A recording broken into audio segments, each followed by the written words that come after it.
it just says go, but it won't appear up on Facebook for another like 15 seconds yet. So I don't know. It's a bit weird. We don't get the whole dance and music countdown we got before. Anywho, it's a Thursday night. Welcome on to Britball with the Breens. We're back this week. We're back as a dynamic duo once again. I believe this is week 5, but at this point, I am so lost. Oh, fuck. Excuse me, your language is terrible. It ended the stream. Has it? It's still showing live on my end. Sorry about that. It briefly came up saying that it ended stream and paused. My computer's so bad. Yeah, to be fair, you are cutting out a lot. Yeah, so as I was saying, welcome along to week 5. You are cutting out a lot. Yeah, it keeps telling me. Yeah, it's telling me my connection's poor, but I don't really know what else I can do about that at the moment. As I say, computer's an absolute joke. So we'll just do the best we can. I mean, technology is once again failing me. But, yeah, so week 5? Yeah, it must be. I think so, yeah, week 5. Yeah, so we've got quite a busy schedule this week. I believe every Premier Division team is playing this week, both North and South. So it's a big week in the Premier Division. A couple of enticing games coming up as well. And yeah, so we'll kind of crack on into that in a minute. Hopefully technology doesn't fail me too but we'll do what we can. Obviously, I've not been on for a couple of weeks. I was unwell one week, and I just wasn't feeling up for it, unfortunately. And it was going to be a solo week with no guest the other week, and nobody wants to sit and listen to me drone on my own for a while. So I decided just to regroup and re-prepare going into this week. And obviously Sean is finally available, even though it is a Thursday night, so it's a little bit weird. He did tell me he would be here at for 8:30, and that didn't really go to plan either. So you can blame him for the late start. Yeah, and to be fair, I've had a bit of a shocker over the last couple of weeks because I've been so busy, and it's not getting any easier either. There's a reason this is Thursday, because I'm away all weekend. I'm away the weekend after that, and the weekend after that, and the Saturday after that. So it's just a bit mental just now. My life is taking over, unfortunately, but hey, we'll get there. It means I get time to flag off people that have mucked up while I've been away, like my decision to pick Norwich, who have clearly just crumbled into a heap this season. Yeah, I mean, quite frankly, we were off to a pretty poor start as it was anyway. So maybe a bit of time to regroup and reinvigorate ourselves and hopefully deliver a better standard going forward. I think by week 3 I was already like 4 teams an apology because I'd picked against them twice and they'd won twice, and yeah, I mean it hasn't been going well for us this year. I think that's probably fair to say. Last week I only got 1 wrong, I think. Up. My preseason predictions are all crap, but thing pick wise, because I think I only got 1 wrong, maybe 2 last week, so it wasn't many. I don't think for like from a division winner's purpose, I don't think mines are doing that badly. No, I don't think they are. I think yours are actually okay. Highland and even Highland, right? Highland started off getting beat. Clyde Valley beat them, but then Clyde Valley got beat by 2 teams already. Glasgow got beat once and won once. Inverclyde looked like they're the best team in the division. Then Highland come back this week and they win comfortably. So you're like, wait a minute. But that's not even the worst. The worst is still, as normal, SFC1. Every time. And I'm using Norwich as an example, right? But how in God's name do you go from being a playoff team and beating the Olympians to losing to the Olympians by 80 points in 7 months? Like seriously, losing Americans is one thing, but come on. Now I look like a proper diddy because I picked Norwich because I thought, oh, well, they've done really well last year. They'll surely step up and go again. Nope. Crumbled in a heap. Yeah. I mean, generally, as a rule of thumb, the best course of action when it comes to division winners for me is to just pick against whoever you pick. Generally speaking, that works well for That's me. like betting. Bet against whoever Sean bets for. I can't. Yeah, but then we'd somehow end up in some world where neither of us comes in. It's quite bad when that happens. But yeah, so we've got a busy week of games to get through, so we should probably crack on. Now, I believe this was actually 2 weeks ago, but I feel like the London Hornets fully deserve their spot on the broken safety board, because as I say, I believe it was 2 weeks ago. They rescheduled. I think you said, Sean, it wasn't postponed or it wasn't cancelled. I don't know if they did. I'm asking the question before we put them on the scumbag move. I'm going with broken safety because I know for a fact they didn't play that game due to the fact that they had low numbers. So they definitely earned their place up there. And given that it was only their second game of the season, it is deeply, deeply troubling moving forward. So wait, it's not one that you picked, the Hornets. No, I think you did. I don't think I picked. Did I pick the Hornets? Maybe I did. There were maybe. I thought I'd picked the Stallions. I can't even laugh. I thought I'd picked Wembley, but I'm not entirely sure. You picked the Hornets. Oh, I picked Wembley. Thanks, Hornets. You're doing me proud. We're off to a strong start with that. So there's my horror show. I picked the Hornets. I didn't pick Norwich. No, that's for sure. Yeah, I know it's a surprise, Scott. It's good to be doing this again. Like, I do enjoy doing it, so I don't like missing weeks either. So glad to kind of be back on it. So yeah, so looking at this, the Fallen hasn't changed, Scumbag move haven't changed, but broken in safety for the Hornets. Given that there was the situation with not playing a game, someone might be able to tell us whether it was rescheduled or whether it's been rearranged. What is that? Is that your dinner? That's my dinner. Good God. Yeah, we can maybe get someone to tell us if it's rearranged, because if it's rearranged, we can't put them in the scumbag move. Yeah, but they are in broken safety because the game did not go ahead due to lack of numbers. This is you getting your dinner now. I've got a 3-year-old, so my dinner time's like 4:30 in the evening now. You know what I mean? Like, so when it gets to 8 o'clock at night, I'm like, I'm so hungry. So yeah, just rub it in my face that you're eating just now. Sorry, I'm on a diet as well, so I'm like, I'm at the moment where I'm like, oh, I want my tea, and then I come home and it's like, oh, your tea's ready. I was like, God, I'm going to a show. I'm on a seafood diet. Seafood and eat it. Yeah, pretty much. That old chestnut. So yeah, we move on to our game of the week. We have the Scunthorpe Alphas against the Yorkshire Rams. I believe they played last week, did they not? They did, yes. Very close. It was a very close game. As so, a reminder to people, when we pick our game of the week, we try and pick the closest game of the week. And generally speaking, we do quite well with that. I think the XLs and the Mavericks and the Olympians was one we maybe missed out on. That was an absolute humdinger. But we had the Warriors and the Aztecs last week, and that was an absolute cracker as well. And I believe a last-minute field goal actually won it for the Warriors in that game. So certainly we tend to do well on these ones. But yeah, so we have the Alphas and the Rams. You want to take us away, John? Yeah, why not? And realistically, it's an easy pick, is it? Like the Rams, we weren't sure what happened to the Rams last year. They were still a decent team. There was clearly issues there, which we're not really made aware of unless people tell us, which they were quite happy to do.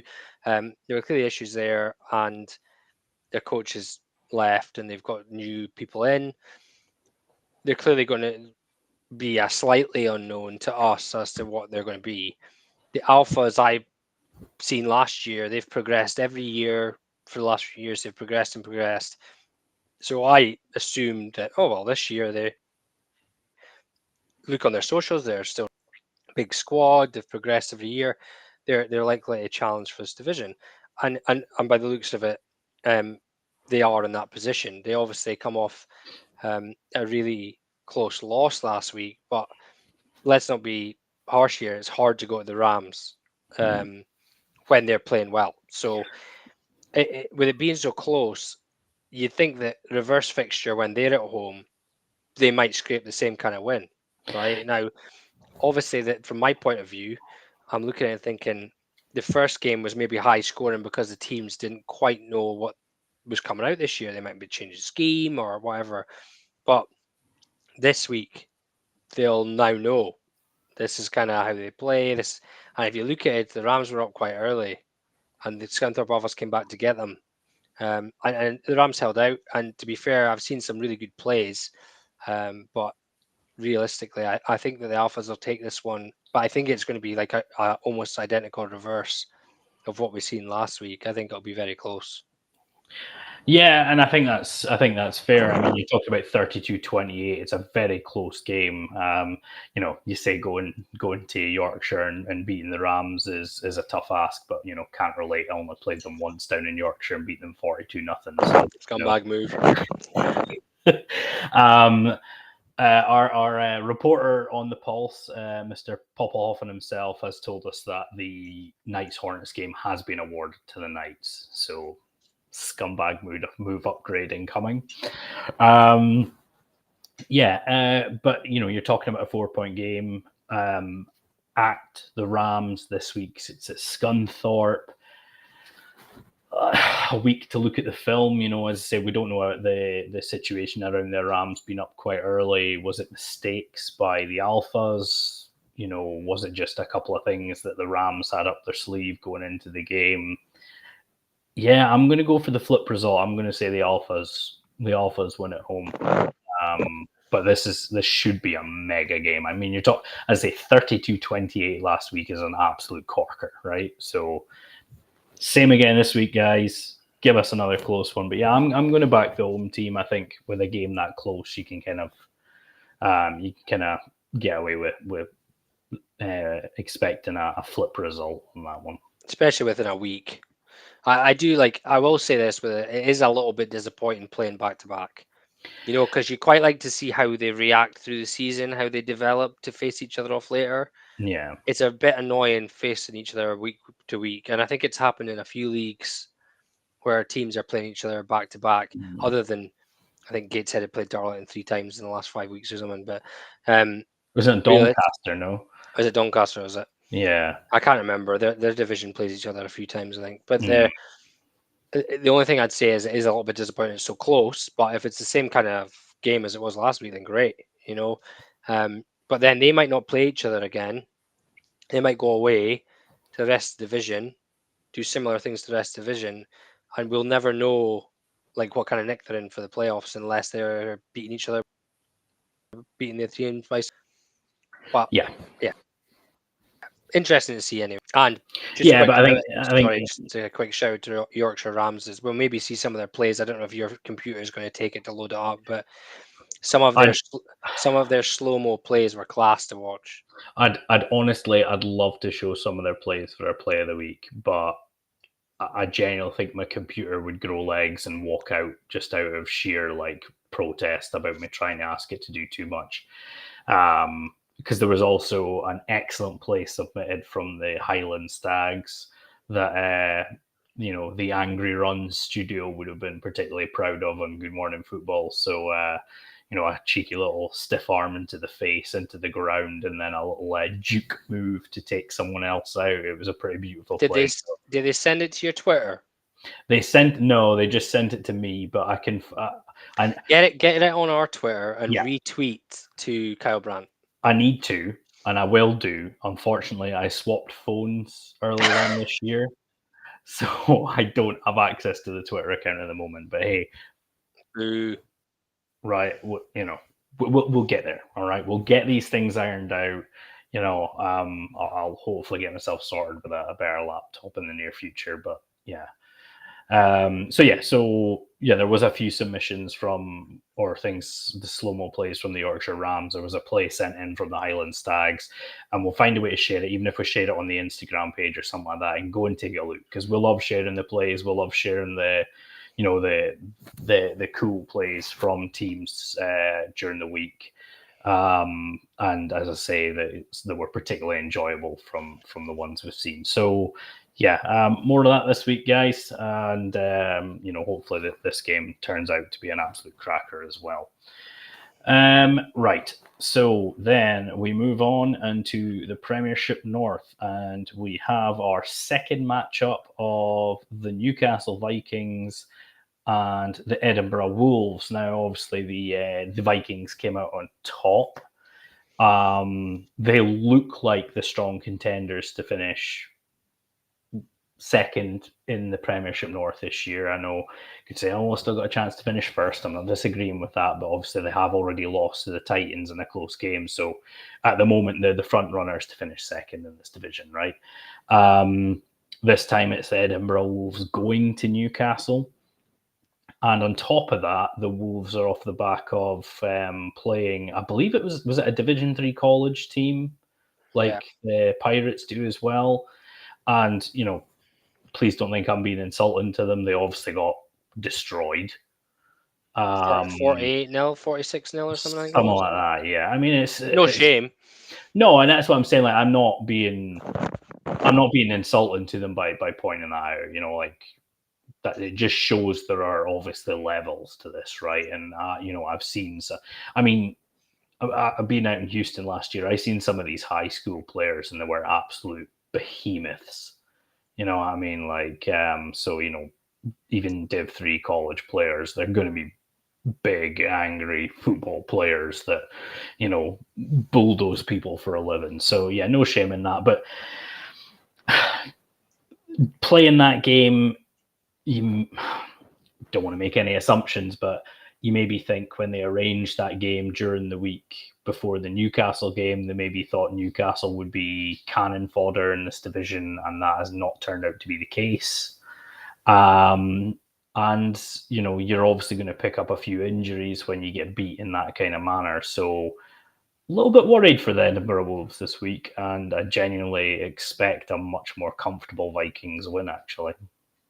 Yeah, and it's actually interesting because before I go on into this game, is that, as you say, with the Division 3, obviously Matthew Judon's a Division 3 player. Once he signed 108 million with the Patriots, so it just shows you that this is just a different level. I remember our dad saying that when they went over and they were seeing some of these boys, they're like, "This is just ridiculous. These guys are track athletes that run 10.3 seconds for 100 meters."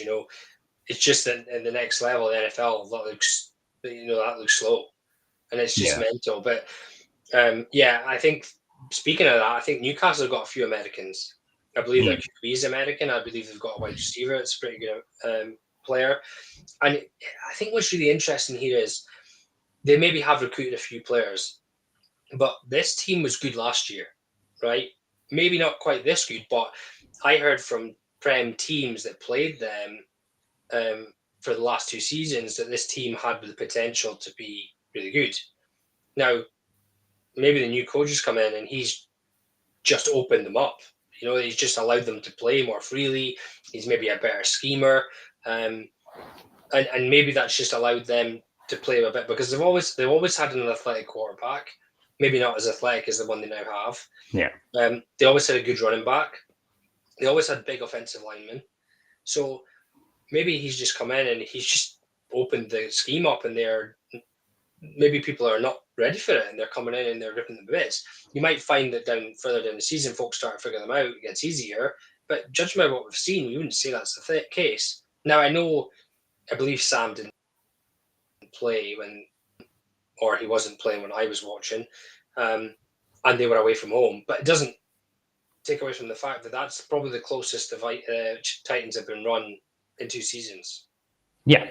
And that includes in the finals against the Warriors. So just a simple fact is that they're clearly a team that looked like doing. And I agree with you.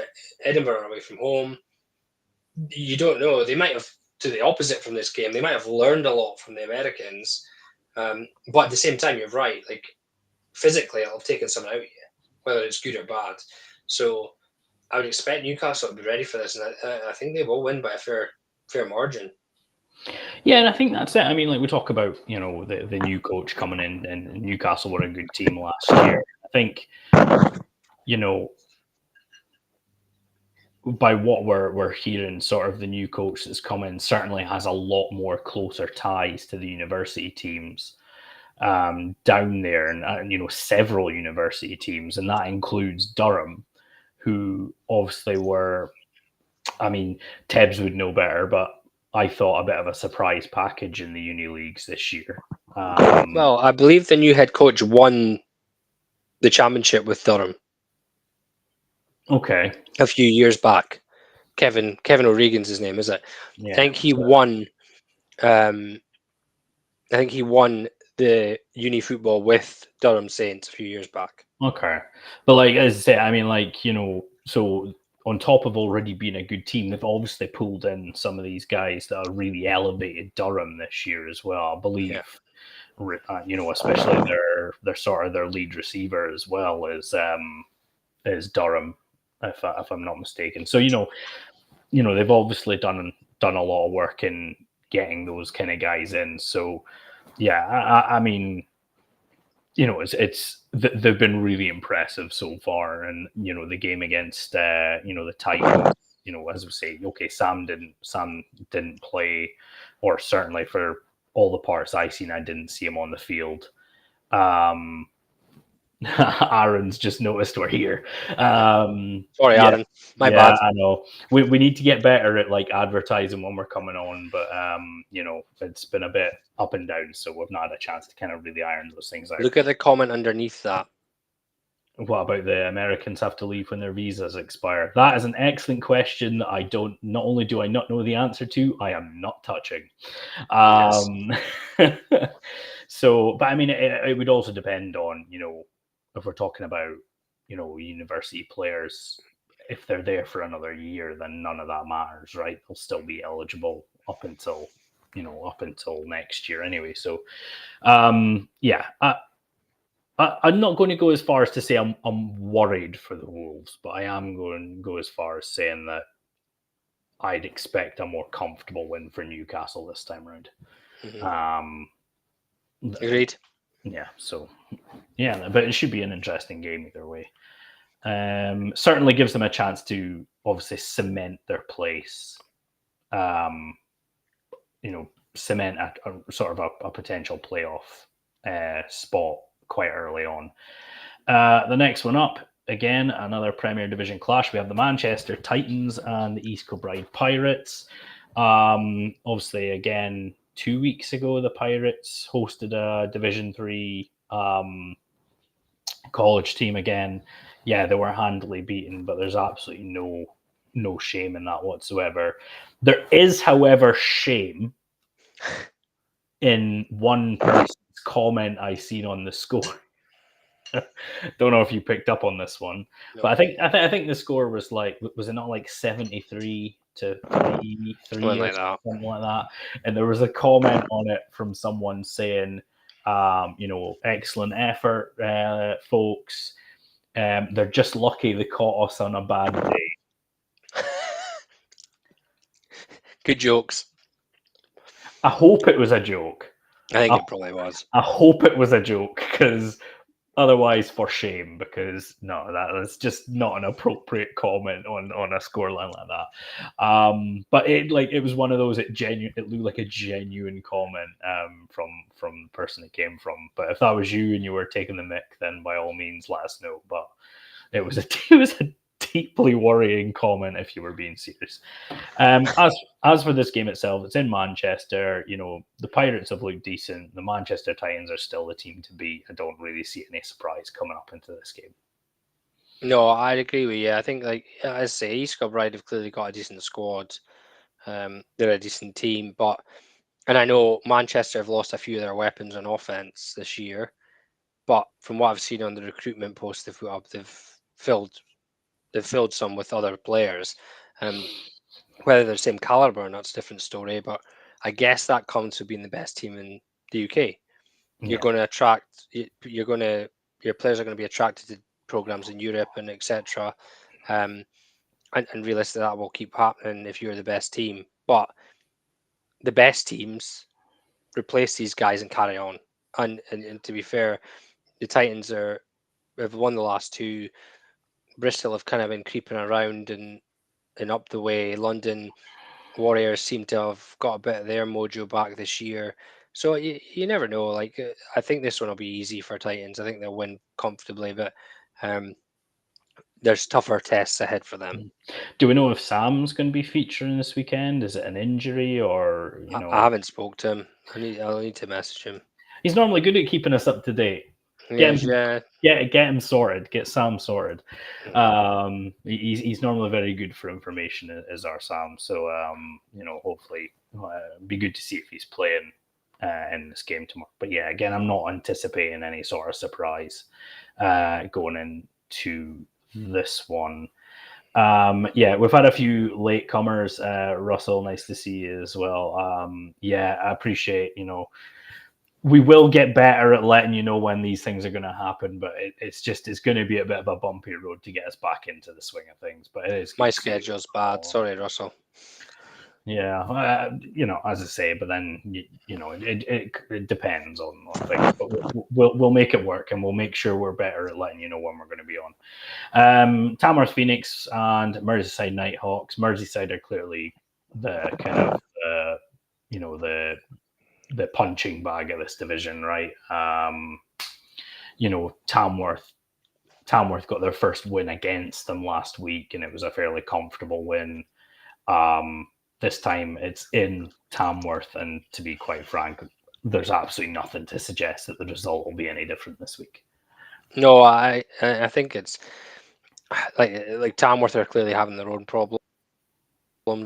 A dominant program for so many years, and I think they're kind of just getting to the point where we're like, but I know I've just seen his comment, but Merseyside are really struggling. They've struggled the last couple of years now, but they've always been kept in the division by someone who's struggling more, realistically. So I expect Tamworth to handily beat them here. Yeah, you're right, Aaron. I remember you mentioning to me a couple of weeks ago, playing all your away games, but playing all your away games and being 4-0 is not a bad place to be. Now you know you've just got all the boys to come to your home games. So there's two ways to look at it. But yeah, it's, as I said earlier, having teams play each other back-to-back weeks when there's 5 different teams to play in your division is weird. Different if you're like one of the divisions that you've got to play each other 4 times. But it's a bit strange. Yeah, Russell, I was mentioning this earlier. Yeah. It seems like they've just lazy-assed it. But then again, he's probably on his way out, so I was going to say, I know he did. I know he didn't do the schedules, but maybe it was old Cricket Pete's last middle finger before he left, was just to make sure there's heaps of back-to-backs. But yeah, so yeah, as I say, I mean, again, I'm not anticipating too much of a surprise in this game, and yeah, I expect the Phoenix to get their second win of the year in back-to-back weeks. Then we move on to the Premiership South, and we have the Bristol Aztecs fresh off a very narrow loss to the London Warriors. I think what's more painful about that is the fact that I believe they were 9-0 up going late into the game as well. And then ended up losing that 17-14, I believe. I think I've seen the score was, which I can't work out in my head how they got from 9 to 14. I'm assuming it was maybe a safety and a field goal. But yeah, so I think, you know, much like we're seeing potentially with Manchester and Newcastle in the north, it looks like it's Bristol and the Warriors in the south. And I just don't see anything to suggest that there's going to be any sort of surprising result in this one. Yeah, safety. I did think that, but it was just, for some reason, you just never assume there's a safety. But then this is Britball, so maybe we should assume there's always safeties. Yeah, I wouldn't even go as far as to say that, Bristol will maybe be a bit angry, a bit reeling this week. I think they'll just be a bit disappointed, from being 9-0 up to then losing 17-14. But I think you'll just see them get straight back on the horse this week and get back into the win column. Yeah, I think they'll turn that result around when it comes to Bristol. I think at Bristol, I think I called it this year. I think the Aztecs will finish top of that division. So, yeah, they're not going to fall to Solent. Solent are probably going to struggle a little bit. No matter how you see it, there's a little bit of changeover when you have someone like Steve Breens leave. But Solent, the Hertfordshire Cheaters, they've already beat them. And Bristol, obviously coming off a close loss to London, I think will be too strong for them here. Yeah. And yes, you're correct, Darren. See it live on Sportag this weekend. You need the proper commentator voice from the States for that. You need one of those, one of the guys that have clearly been specifically born for the sole purpose of being a stadium announcer, because their voices are just the most ridiculously deep thing you've ever heard in your life, and I honestly don't know. But the even funnier one is when you get the color commentators for the games, and someone has a really deep voice, and it cuts to the studio, and it's like a 5'2" bald guy, and you're just like, wait a minute, how does that work? You're just never sure why his voice is so deep. You expect him to sound like Mickey Mouse, and he's like, you just never know. Like he's the mouse from Space Jam. Honestly, takes a deep breath. Ladies and gentlemen, it's funny when it happens. But yeah, you're correct. 4 p.m. So again, although there's a lot of Premier Division classes this week, we're also a bit like, I'm not really seeing any reason for an upset this week. And funnily enough, that continues on into our next game. The Hertfordshire Cheetahs against the London Warriors. No disrespect for the Hertfordshire Cheetahs, but they've already been very well handled by the London Warriors once. And it's not a back-to-back for the Warriors, but it might be for the Cheetahs. It is, I think. Yeah. So it's a half back-to-backer. No disrespect to the Cheetahs. We've got nothing but love for the Hertfordshire program, but yeah, I mean, there's not going to be an upset this week. You'd fully expect the Warriors to handle business and handle it comfortably, to be honest. Yeah, it's not what you call an away game. It is, but it's not far. Well, sorry, if you're from London, it's far, but if you're from anywhere else, it's not. So I think realistically, they've come off a good win last week. They've come off a win against Hertfordshire not long ago. They'll probably know that they can go in here, put up some points, realistically, maybe get some players some playing time, see what they've got, because they're the kind of guys you need at the end of the season when you've got a few injuries, see these boys in action, so that when it comes to the end, you've still got folk to step in. Russell's just saying there that the game's at Hertfordshire Uni. Yeah.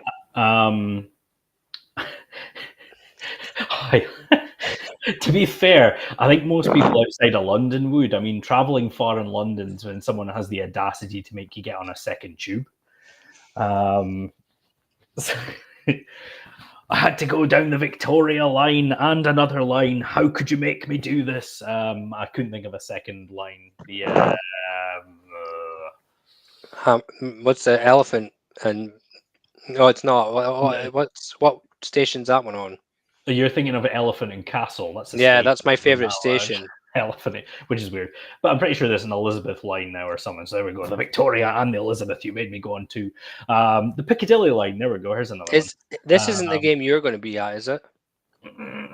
Shh. That was a secret. Sorry if I just dropped the ball. I may or may not be in attendance at a live stream game this year, but it's not this one. Sorry, I've ruined the surprise. Don't worry about it. You'll have to turn up with glasses and a hat now. And I'd say like one of those like fake big mustaches or something like that. Yeah, we'll wait and see. I may or may not be at a live stream game later on in the season, but it's not this one. So again, not expecting any sort of upset going into this game, which is disappointing that for all the Prem games, they all seem to be fairly shut. Except for this one. Except for this one. And again, potential, game of the week contender, this one. London Blitz, Cambridgeshire Cats. Cats came out with a narrow win when they met in week 1. Mm-hmm. This should be a cracker, right? This time it's it's in London, but I don't think Cambridgeshire's that far. It's a little bit further out than you think, but it's still not like we up here. Yeah, but is it not like Aberdeen to Dundee? It's like a bit. No, it's further out than that. Is it? Fair enough. I think so. I think it's quite a bit further east. Okay, well, I'll let them off then. But yeah, the Cambridgeshire Cats, London Blitz. It's a road game for the Cats, and what was a close game first time round. I still think the Cats are going to win. Yeah, see, I had to apologize to the Cats last year because I thought they were going to get hammered and they just didn't. I think there was one game that they struggled a little bit, but they were really good. And obviously, there is the rumours that we've been told on text messages that Cambridgeshire have half of Norwich, which probably explains why Norwich suck. So if they've got some of the better players from Norwich that, again, managed to beat the Olympians last year, plus the players they had last year that did manage to compete in the Prem, then yeah, you're right. It's going to be a good game. Now, London Blitz are notoriously hard to beat at home because their defense is normally good. So for me, I'm going to pick London here, but you're right. This was another contender for game of the week because I think it'll be really close. Yeah, unlike the other half of the double header for that week. But we'll get to that later. But it should be a cracking game, that one. So I'm looking forward to kind of keeping tabs on the score. Nobody supports Arsenal. Nobody supports Arsenal. It's fine. There won't be any problem. I mean, it's not like the day that Wembley were playing when England were playing at Wembley. Remember that? To be fair, if you're going to an Arsenal game, why are you driving? Tube. I've been around that area. There's nowhere to park. Why would you drive? Are they not the only club that have a tube station named after them? I feel like Poppelhoff's going to get me here, but is it Arsenal? Yeah, but is it not called Woolwich? Is it not still called Woolwich? Or was it when they were at Highbury they had their own tube station? It might well be. Somebody from London. Parking restrictions are the worst. That's not what I was asking. Who's got the tube station? I'm sure it's Arsenal that have their own tube station. Could be totally wrong. I'll Google it. Well, they've certainly got their own tubes. The 60,000 of them that sit in the stands. Oh God, a Spurs fans joined. Go, move. Yeah, I mean... You mean a Man City fan? Russell, you suffered enough, mate. You're just in constant pain there. So then we move on to the NFC 1 Scottish. We have the undefeated Inverclyde Goliaths against the Clyde Valley Blackhawks. Now, I specifically asked the Clyde Valley Blackhawks not to let me down, and they turned around and let me down. It's what I get. I deserve that. Inverclyde Goliaths are one of the many teams I've already had to apologise to this year. They look good. I'm telling you. And given the result of the Blackhawks against Highland last week, I only see one winner on this now, unfortunately. And I was actually going to be old Clyde Valley an apology too, but they let me down last week, so we're even on that one. By what I was told, I think it was 5 fumbles and 2 interceptions by the Blackhawks up in Highland last week. You can't win football games playing like that. You just can't. Like, no matter who you are, at any level, you turn the ball over 7 times, you're losing a football game. And to be quite frank, when you actually look at it and think turned the ball over 7 times and only lost 23-0, a little bit concerning from the Highland offensive standpoint. You know, not that I'm even remotely bitter about it in any way, shape, or form. That my old pal up in Mordor, Tom, after me friendly suggesting to him I could come up and be a fifth string quarterback for them, told me I didn't have enough working knees, and then broke the bombshell news to me this week that he's played in all their games this year. You know, I'm not even remotely salty about that, Tom. Don't worry. Again, the Goliath's at home, which again we're talking about not having to travel far. I mean, it's from, I don't want to say Motherwell. It's a bit further than you think. This was the one they were like, "Oh my god, it's miles away." It is up the coast a little bit. Yeah, but it's not that far. But you know, I expect the Goliaths to win this week, and if not, I fully expect more abuse from my friends down in Clyde Valley. Yeah, London Arsenal does have a tube station called Arsenal. Well, there you go. Fun fact. I think Inverclyde are scoring for fun as well, right? Now, even if your defense may be a little bit leaky, which it was in one of the games against Glasgow, they are still, if you put up 40 points a game, it doesn't matter, you know. So it matters when it comes to playoff seedings, but realistically, I don't see Clyde Valley beat away from home.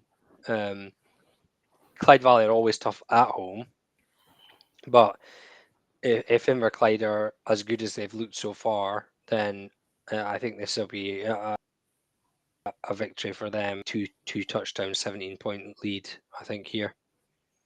Okay. Well, a little bit of a score prediction thrown in there for extra measure. Yes. Yeah, hey, got to mix it up every now and again, right? That's the only game going on in Scotland because there's hardly any teams here anymore. The Sheffield Giants and the Humber Warhawks. Now, I'm going to refer to my notes for this one because, quite frankly, this division is another one that has totally thrown me through an absolute loop with who's been beating who. Because I was worried about Sheffield, and then they went on to beat, was it Chester? Or was it somebody beat Chester, and I was quite surprised by it in that division. I think it maybe was. I think Humber beat Sheffield already, did it not? Quite possibly, actually. I think week one. Yeah, they beat them 14-7. And then on the Sheffield Giants front, yeah, they beat Chester, who well and truly hammered Humber. So again, with this division, I just don't know what's going on anyway. But I am glad to see that Sheffield have kind of picked things up again, because I was genuinely worried for them. They've been a big program for a long time in Britball. At Sheffield coming off the back of a win the 28th of April. They've not played football in a while against the Romans. Yeah, I'm going to back Sheffield on this occasion. I think Sheffield get this one done. Right, Aaron, just you calm down.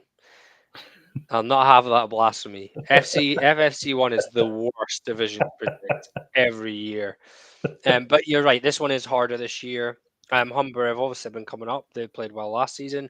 They obviously started the season with a win. You're thinking, oh. And then Sheffield Giants, as I say, beat Chester. And now it looks like a decent matchup. Sheffield Giants at home, I expect them to win. Humber isn't miles away, so it'd certainly be interesting.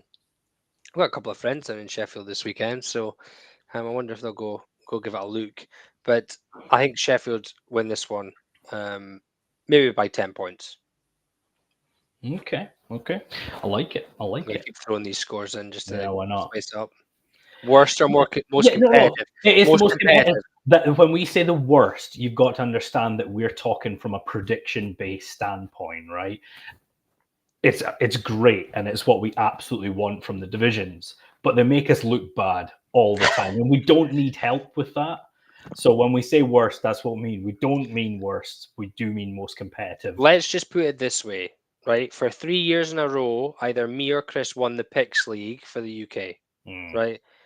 And this lot make us get one wrong at least every week. Yeah, I mean, it's grim. Now, I will say that Rushmore have been my choice this year because they look really good, but this division is a nightmare to predict. They're always the same. It really is. So yeah, it is a compliment, Scott. What we mean by that, we're not being, very competitive. we're not Excellent football. we're not being nasty to the division. We're it's a compliment that it makes our lives really difficult to be able to actually predict who's going to win these games.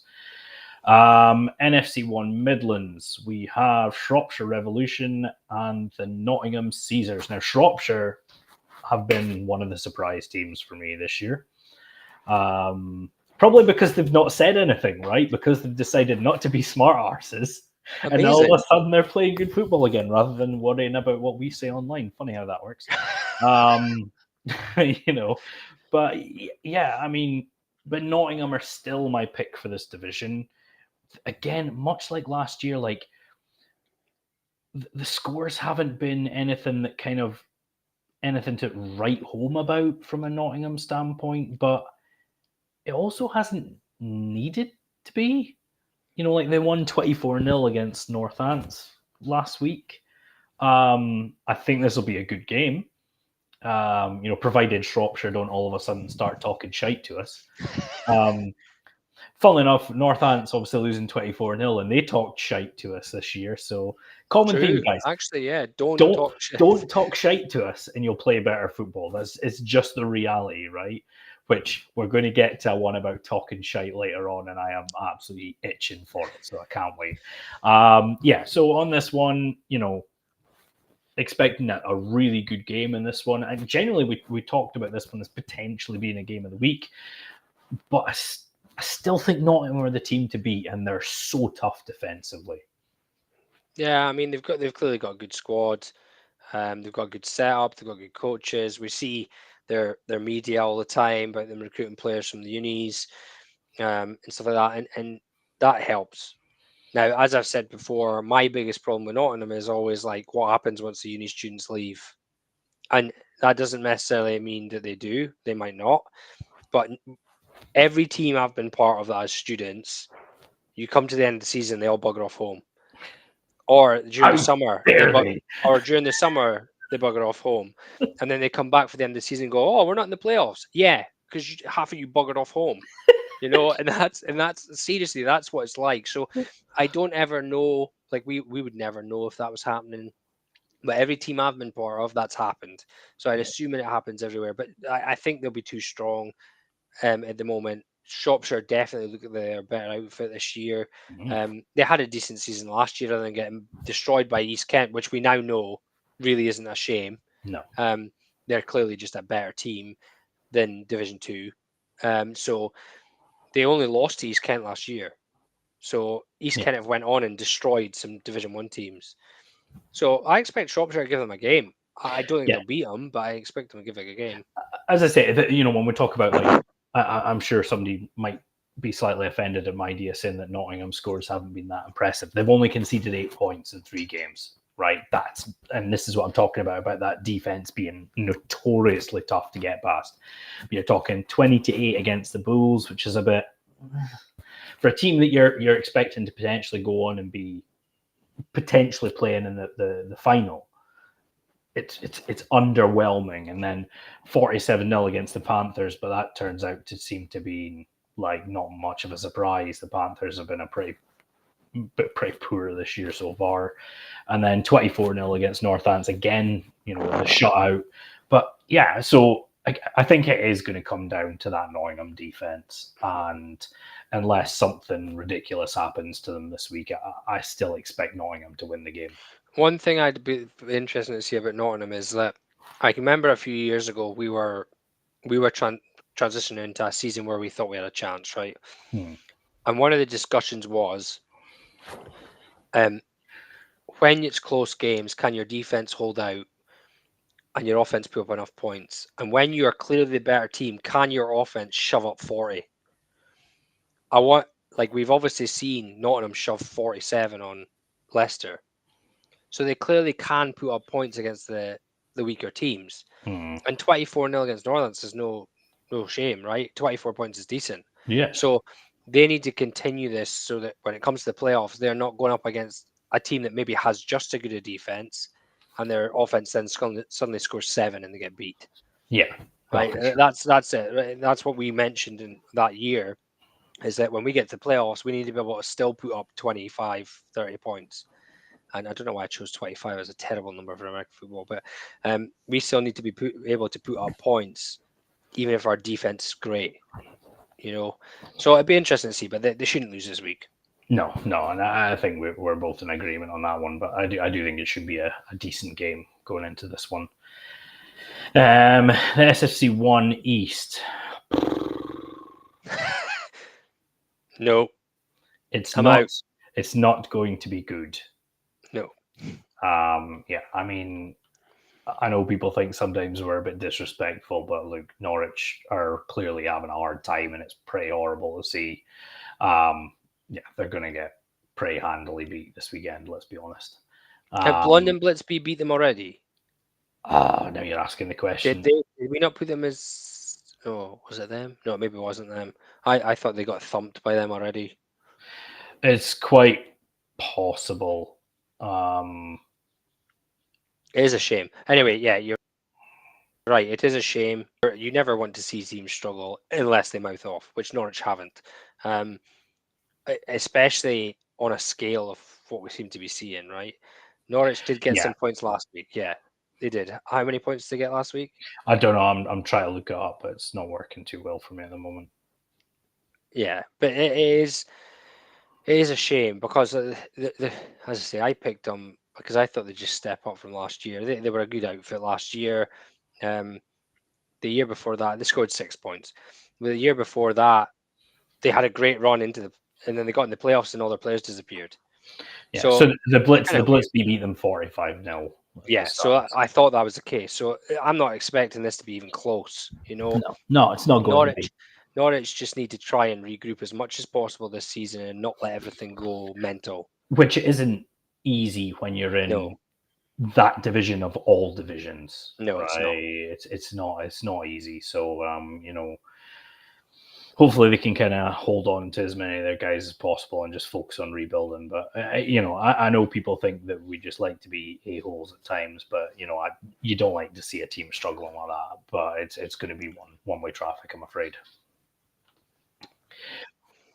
The Kent Exiles and the London Olympians.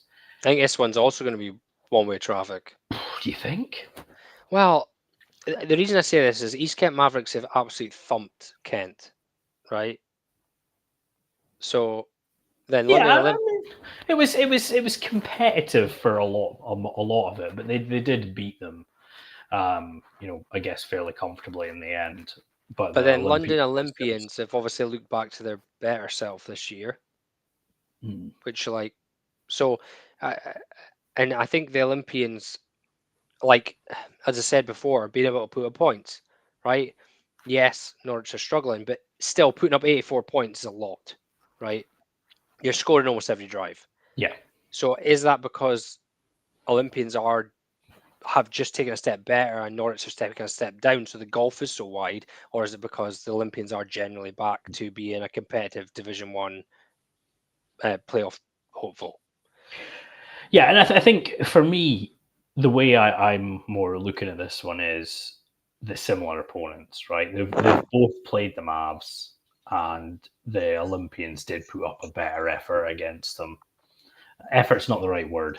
It was a closer game for the Olympians than it was for the Exiles. And given especially that was like week 1 for the Exiles when games are notoriously a lot closer, right? Because teams are rusty, they've not had the full speed of a game.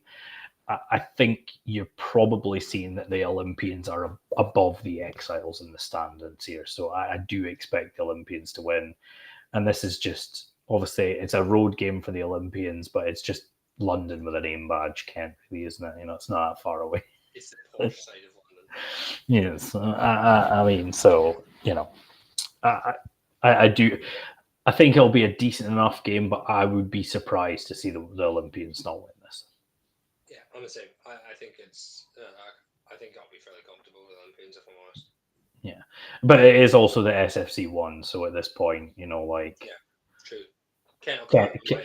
Kent will just give us a massive middle finger, win by 30 points, and ride off into the sunset sort of thing. I think the only person getting multiple middle fingers just now is Russell for saying he's a tournament. He's getting a bit of grief in here. To be fair, he's getting a lot of grief, and I'm not really sure why, because he clearly suffers enough. It's a self-imposed suffering. Like, I asked one of my pals if he was going to go down to the London NFL games to suffer in person by watching the Bears, and he said, "I'm going to try." And I just think, why would you do that to yourself? But hey, he wants to go and suffer live, so why not? It's the same thing. I don't know why he's getting so much abuse, because quite frankly, the only person that should really be abusing a Tottenham fan is themselves. On to the SFC 1 West, we have the Bristol Apache and the Sommerset Wyverns. Again, I'm not really anticipating any sort of upset in this game. I like the Wyverns. I do like the Wyverns, but the Apache look like sort of the team to beat, right? How many players did Aaron say they had on the roster? 78. 78 players. That's the Apache, not the Aztecs. 78 players, I think he said they had on the roster for one of their first game. That is crazy. That's away from home. That's yeah. I mean, it's good. It's what we want to see. It's amazing, yeah. Yeah, it's amazing. So, yeah, I mean, I just seen Dan. I would very much like you to go back and watch, but I believe we both picked the Cats in that game, didn't we? Against the Blitz. No, I said it'd be really close, but the Blitz might edge it at home in defense. So we're split. I said Cats, Sean said Blitz. But yeah, feel free to go back and watch it as well. And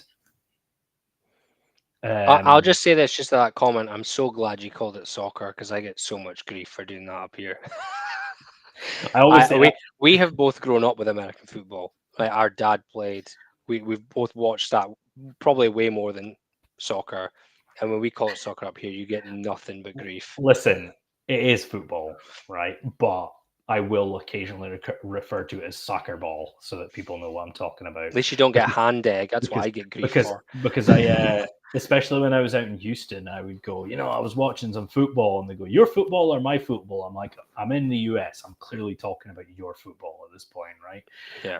But it kept getting sort of lost in translation there, that I wasn't just talking about,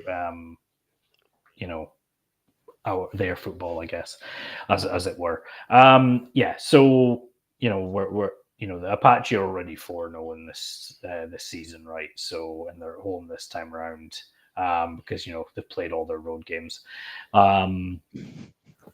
Roadhouse. So I mean, it must be nice to know that you're not seeing another bus again until probably the playoffs, right? I mean, it's kind of got to be a good feeling, right? Yeah. So yeah, I mean, this is such a fair point as well. We've tried this one. It's just pussies and pads. Come down and try it. No, I wouldn't disgrace myself by trying it. Sure, you do that, mate. So on this again, we're talking about. I'm kind of disappointed. There's a lot of games, a lot of potentially good games, but not a lot of picks for surprises. No, I think for this one, Sommerset were Bristol's biggest rival when they were both in Division 2, right? Yeah. In the last couple of years, Bristol have just opened up a gap, and that gap probably is only going to get bigger with the support that the Bristol program has. So I would expect it to be a comfortable win. Yeah, another Sportank game is that Bristol Apache game as well. Hashtag plug. What number did you wear, Aaron? 68. Is that right, Aaron? 68 is what you wear? Let's see if I was right. If I was right, I'll feel really good. I kind of just want to sit and wait for the answer now. Just not say anything. 64. God damn. Close. It's so close. That's not a bad guess, to be fair. It's only because I've watched the games before. Yeah. So the next one up is a top of the table clash between the Darlington Steam and the Gateshead Senators. So Gateshead look to have kind of returned to their Division 2 ways, right? Where they just rock up, beat 7 shades out of each other, enjoy promotion, and then everyone goes, oh, no thanks, and leaves. The Darlington Steam have obviously been a little bit of a surprise so far. 2 games, 2 wins. Both their wins have been against the Bombers, but slightly concerning, I guess, is their week 2 win against the Bombers was 30-7, and their next win against the Bombers was 28-24. So scored less, conceded a lot more, but hey, the one game, that's all that Was matters. that on the road? Closer yes, on the road? It was on the road, yes. So maybe they're one of these teams that just doesn't travel well. Yeah, I mean, that's possible, but I mean, you're looking at, honestly, or Lincolnshire aren't, one of the two. It's actually scary, like, the Gateshead Senators for me, because, you'll look at their score. I mean, they played the Doncaster Mustangs and beat them 57-6. And then they played the Prison HMR, was it HMP? Wakefield Raiders. Wakefield District Raiders. Another one of my picks. 18-0, which is all of a sudden, like a stout defensive and short offensive performance. And then they played the Mustangs again and beat them 67-20, which at some point, was there any defense played whatsoever? Because, 87 points in a game, surely almost every drive was resulting in a score at that point. So yeah, I mean, going in, this is going to be a sterner test. But the Steam have only played the Bombers home and away. They clearly are capable of scoring points, but they're also clearly capable of shipping points. I think you're going to see like a proper like high scoring game, like one of those sort of like 45-28 kind of like high scoring games, but still not necessarily as close as you'd think. But I would still expect Gateshead to win this, even though they're on the road. Yeah, I'll probably be the same. I think it's quite funny for these two teams because obviously if Newcastle are doing so well, you'd probably think that some of the best players from these teams have gone there, right? Or potentially have gone there. But then it leaves a gap now, right? Because they are now a Prem team, right? Mhm. Not everybody is capable of playing Prem, but even players that are decent in Division 1 are not good enough to play Prem. So you've maybe got players from Newcastle that have gone the other way. They've gone, no, I'm not playing Prem. Fuck that, I'm getting beaten up every week. So even if they're winning. So if you're going back, they're maybe going to these teams. Now, Darlington, obviously, I don't know if they've still got the same head coach, but he was all about his plan and how it would take him 3 years to build it, etc., etc. Flooding in dry field. Well, yeah. But obviously, if he is still there this year, they've started off against the team, they've beat them twice. But Gateshead have been known, if you're into American football the last 3 years, you won't know this. But if you've been watching it for 15 years in Britball, they were the yo-yo team. They used to thump everybody in Division 2 and then they'd get thumped in Division 1. Now they're back in a division where there's very little to shout about, right? But you can only beat what's in front of you. But if they go out to Darlington here and they put, as I say, if you got a 45-28 game in favour of Gateshead, then you're all of a sudden going, oh, so they are putting up points, but they still concede. But if they go out and they put up a 28-0, you're going, okay, clearly the best team in this division, Yeah. And I think that's where I think Gateshead take this one. I don't. I would no. If for me, if you, it's not Burnley of Britball. Burnley goes better with a B as well. Burnley are quite bad. Sheffield United, they're bad. Sheffield United of Britball. That is a shout. Leeds, no, they came up, went back down, stayed down. Yeah, but Leicester, the reason I kind of agree with because they at least won the Prem. The reason I agree with the Sheffield United analogy is when they got promoted, they then get absolutely mollywopped every week, which is kind of that representative, right? So yeah. We seem to be having an awful lot of references to soccer ball tonight. But yeah, I mean, West Brom. Ugh, God, don't like West Brom. Yeah, so again, it could be an interesting game, but I'm still backing Gateshead to win this one, right? Agreed. On to the NFC 2 West. I don't know, lost it there for a minute there. The NFC 2 West. Now listen, right? Listen. Is this a shit talk? No, this isn't it.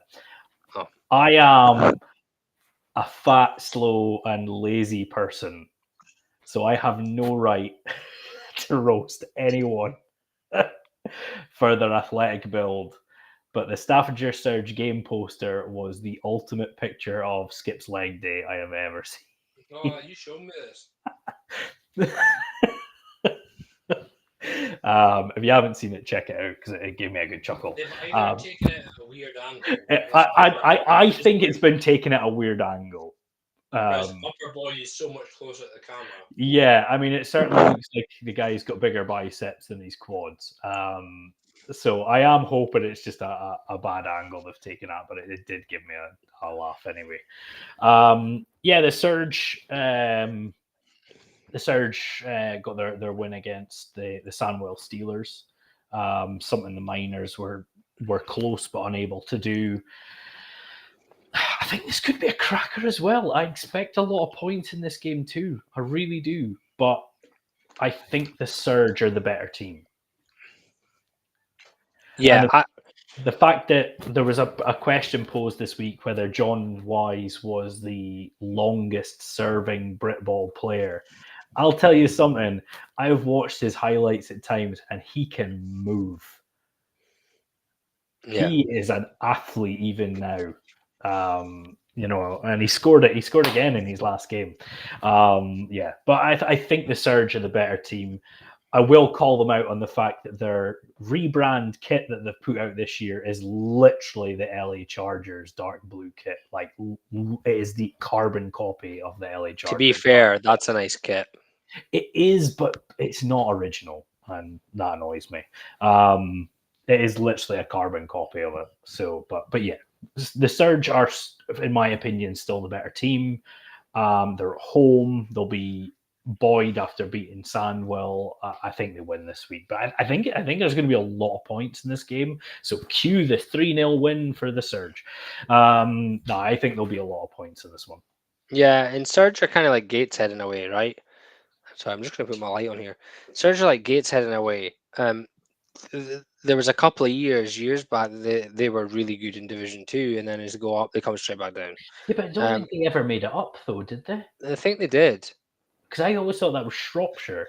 Or maybe it was them that got up multiple times to the playoffs and then dropped out. Because I thought I thought they always kept on getting scuppered by the Birmingham Bulls, who then kept getting scuppered in the semi-finals. Yeah, I think that was a few years that they kept beating and then losing at the point of getting promoted. Was there? Yeah, it was something like that.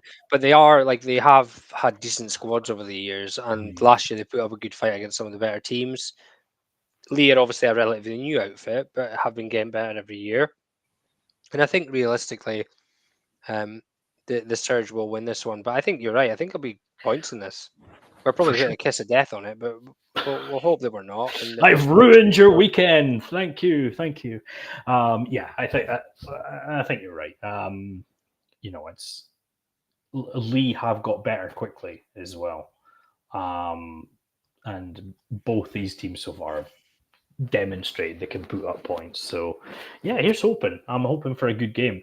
It would be really interesting, however, if Lee did win this game, because then you'd have that little triangle, Sandwell beat Lee beat Staffordshire beat Sandwell, and it would make that division really interesting as well. So especially since I think there's only 4 teams in it as well. Or is it? Yeah, so they're all playing each other like 73 times or something. So it'd be quite interesting to kind of see it go down that road anyway. But yeah, I do expect the Surge to win. Moving on to the SFC2 East, the Essex Tridents and the Ipswich Cardinals. I'm going to have to refer to notes because this is another one that seems to be completely throwing me off killer. This has 6-0 written all over it. Oh, snooze fest, 100%. Like, bring a nice book. If you're a fan of offensive football, stay at home. You'll probably have a better time. Maybe get a tin of paint out, paint the wall, and watch it dry instead. In all seriousness, don't do that. Go support Britball. But at the same time, 100%. you are not wrong. Like I picked Ipswich this year because I thought they would actually put up points and then put up a few scores and then just not. Essex are doing exactly the same. There is very little scoring going on in this division again. Colchester the same. There is very little scoring going on in this division. And it's quite fair. It's been like this for a few years. Last year, I think, was maybe a bit different in certain areas, but it's been like this for a few years. Nobody scores. Like, there's no offense down in that area of the country. I mean, in fairness to Ipswich, they did put up 30 points against Ouse Valley, right? I will give this them year. That. Yeah, well, last week. See, I picked them as my winners, so I feel good about this right now. Yeah. But then the weird thing about that is that they beat them 30-8 last week, but when they played Ipswich, so they've only played the one team twice, and the second week of the season they won 8-6, which is again true to form. And then you have the Tridents, and I'm going to have a look at their scores, but if I'm not mistaken here, one of our reoccurring, I don't want to say criticisms of the Sabres was that they were notoriously hard to score against, but similarly they found it notoriously hard to score themselves. And I've got a funny feeling they've carried that true form into this year as well. But if I just check, yes, so they beat the Sussex Thunder 9-7 and then lost to the Gladiators 13-12. So yeah, I'm not expecting this to be a shootout. I know they're not the Sabres anymore, but obviously they're made up of the Sabres and the Spartans, and I agree with the move as well. And I quite like the new logo; it's quite cool. But yeah, I'm expecting a close game. I think I picked the Tridents to win this division, so I feel I can't really pick against them. And I picked Ipswich, so we're in against each other here. Well, I think we stick to form, right? I'm going to take the Tridents because they're at home by a point. 1-0. 2-1 Ipswich. We're talking soccer again now. I know we've ended up straight back to it. I'm going to back the Tridents, but I think this is going to be an absolute slugfest. We need to stop mentioning soccer, but I cannot get past this one. I'm pretty sure Ipswich soccer team were the highest scoring team in Europe this year. I'm sure that was the case. Okay. And obviously they got promoted. So, but yeah, I expect the Cardinals to win by 2 or 3. I think it'll just be, I think it might be a bit grim, but I expect them to win.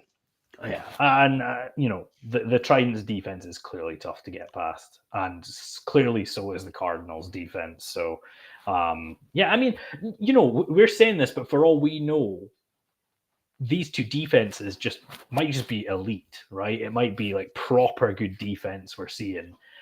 But I feel like I'm maybe pushing it a little bit to suggest that. I think we're maybe seeing some horrific offense. But yeah, I think, it'll be a tight game. And again, this could have been a contender for game of the week because our criteria is close. But I kind of feel with some of the games going, it still has to be a fun game. But then you're going to get the football purists, I guess, the ones that watched the Rams Patriots Super Bowl or something like, oh, it was amazing. The defense was great just because there wasn't 40 points. And everyone else went, no, it was pretty shit, actually. You'll probably get people that kind of say that on this. I'm sure defensive coordinators would feel pretty strongly against what I've just said.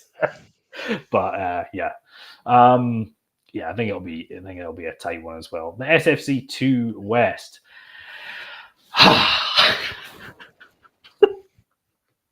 I have been waiting for this one. Oh, I don't know what this is about, so I'm away to get a nice surprise, I think. So last week, the Swindon Storm pulled off, I guess, what you could consider an upset. Somebody knows what's coming here. Look, when they faced off. I have no idea. When they faced off against the Sussex Thunder and beat them, I believe 7-0 was the score. The Battle of the Storms. I was sure they won 7-0 against somebody last week or something. So maybe the Renegades or somebody like. That's who they're playing this week. I'm sure they won 7-0 against someone, and there was someone on the Sportag page talking absolute shit about how stupid we all were for picking against the Swindon Storm.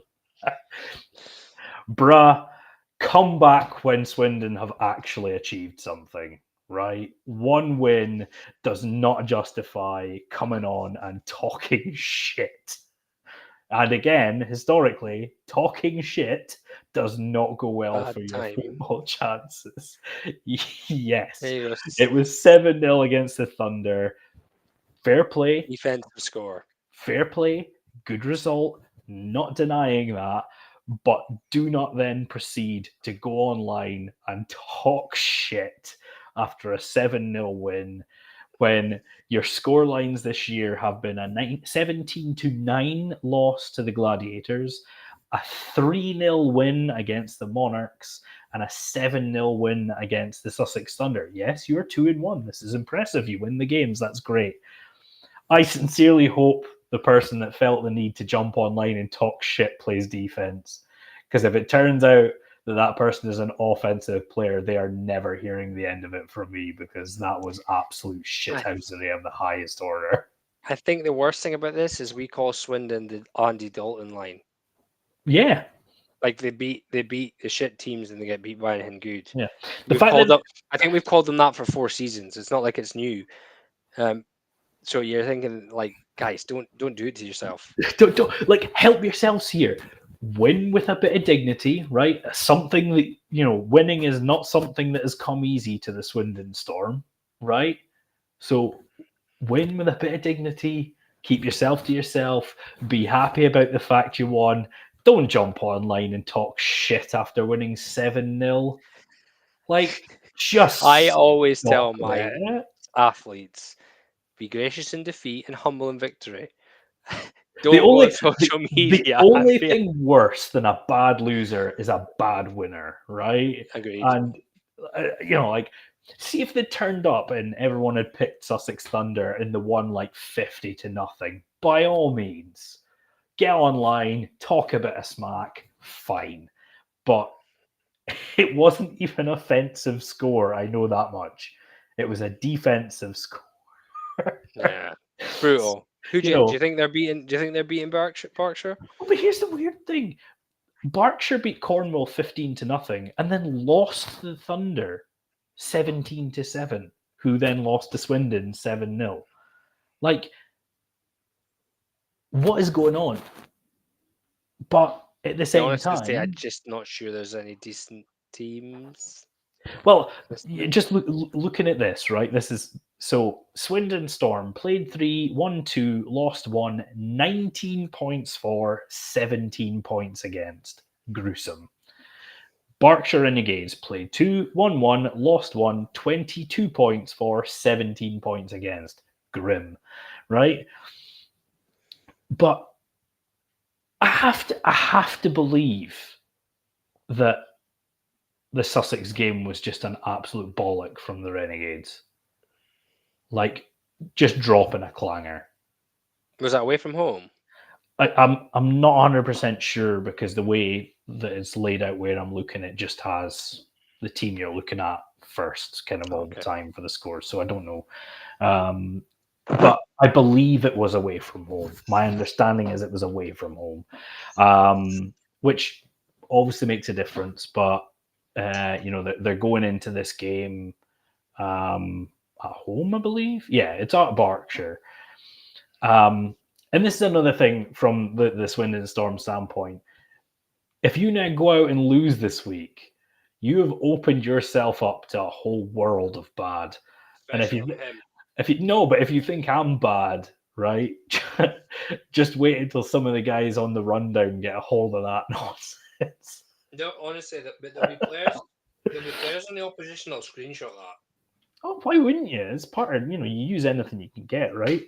But yeah, just as I say, like just talking absolute smack about, how Sportank know nothing, you picked us to lose. Well, historically, that would be the safe bet. But yeah, they got a good win last week. That's fine. But yeah, I think Berkshire win this week, being at Berkshire. Well, you normally say, Sean, if you pick something, I pick the opposite. So I might say, I reckon Berkshire just aren't quite where they should be. I'd Swindon, I'll go nick this one away from home. I don't know how far away they are. Like, I honestly have no idea where they are in the country. But I'm going to say I think they're both on the west side. Honestly, I can tell you, I wouldn't even want to guess. But I just got a feeling that we're going to say it, and Swindon are going to win 3-0.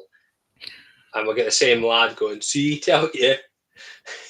You know it's going to happen, right? Yeah, and I mean, at that point, it'd be 3-1, so they'd be having probably their best season ever. So, fair enough. But yeah, I mean, you're right. I don't know how close these two teams are to each other, but I'm going to back Berkshire on this one anyway. Okay, and I believe we're probably down to our last game. Oh, good grief!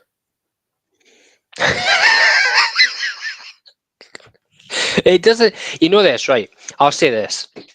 I've said a couple of times that I think that since Cricket Pete's been in, his aim has been to destroy Division, right? I don't think it's just him. I think a lot of people just don't want Division 2 to be anything more than a development league, which I think is poor, but at the same time is exactly what it's becoming, right?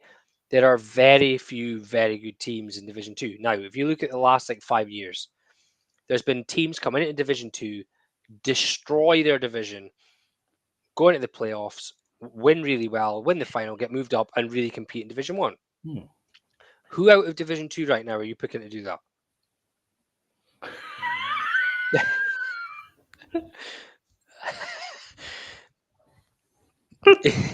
So let's join in with this lagging here.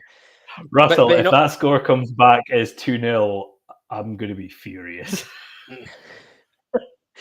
And I will laugh because I will laugh because I picked that. But no, seriously, Division 2, tell me a team that you see in Division 2 now that you think they'd go into Division 1 compete. If you're asking me right now, I mean, you probably got a valid point. I would say I'm not really sure. But when you're talking about how they're building now, Sandwell and possibly but Sandwell have obviously been in the Prem. Yeah, but that's what I mean. Sandwell had a massive fall, and it was that was a sad one to see. It really was. But programs that are capable of going up there and competing, Sandwell and Staffordshire may be the only two I would say, but I wouldn't say they're there yet. And this is where I find that development league thing difficult, because sometimes a team just needs that to rebound. Well, I don't believe that it should be a thing. Right, but I believe that that's what BAFA are aiming for. Yeah. Oh, yeah, 100%. And I think there's a lot of people who would support that. And I get it, I do, but there's all teams go through rough patches, right? And some rougher than others. And teams that have been good and fallen off and try and build back again, I don't have an issue with them, and I don't have an issue with any team. I love Britball. You want to step on the field, great. But where I think they'll find support in that kind of notion is you have teams, and the good thing I'm just picking on at this point, a la Swindon, right, who have just been a perpetual Division 2 team, right? They've never really looked to go anywhere. They've never got better, like, to promotion stage, but they've never really fallen off the wagon either. And that's where you sort of say, well, development team. And they're not, at least they are still going. There are teams a la Crew that are... The Crew are what I think everyone thinks Division 2 is. Only having 27 jerseys and stopping recruitment because you literally can't put people in kit. And I think that's where there's that disparity. I think there's a bigger gap now than there ever was because a lot of these false promotions have happened. So some of your teams that were maybe building towards being ready to be competitive in Div 1 have just been punted up. And that's causing some of them problems. So there are big drawbacks to it as well. Like, great, yeah, okay, you want to get rid of that sort of like pure participation, fat bloke in a park side of the game. And I get it, but like, you have to be wary that you're not eliminating teams that are maybe just going through a rough spell. Or are just coming in from nowhere. Like, you're right. Like, this is insane here. Hereford would smash SF2 West, but got promoted. But then they've been... Yeah, they played well last year. Here's my issue with it, right? And I know everyone's going to say, yeah, but the aim is to move up the divisions, get back. And it is the aim. But you should have to earn it. You have robbed Hereford of a chance to win a division title, potentially. And that bothers me. And it doesn't matter that it's Division 2 because that helps you. That'll help you recruit players. It helps you show that your program's in a good place. And that's the difficult one. The reality of it is that there's going to be players on a Division 2 team who are maybe capable of being okay at a Division 1 level, but they're never going to be on a team that's good enough to get into the Prem. Mm-hmm. So all of a sudden they're moved up to Division 1, and the only goal they're ever going to have is survive. And I'm not saying that's Hereford, but you know what I'm talking about. It has happened before, and it will happen again, that because you're trying to sever that connection, you're not only taking teams' chances away to actually win that title, and yet people will argue, yeah, but that's the team's responsibility to build. I know that. But look at Aberdeen for an example, right? Aberdeen simply does not have the resources or the population to challenge the London Warriors, right?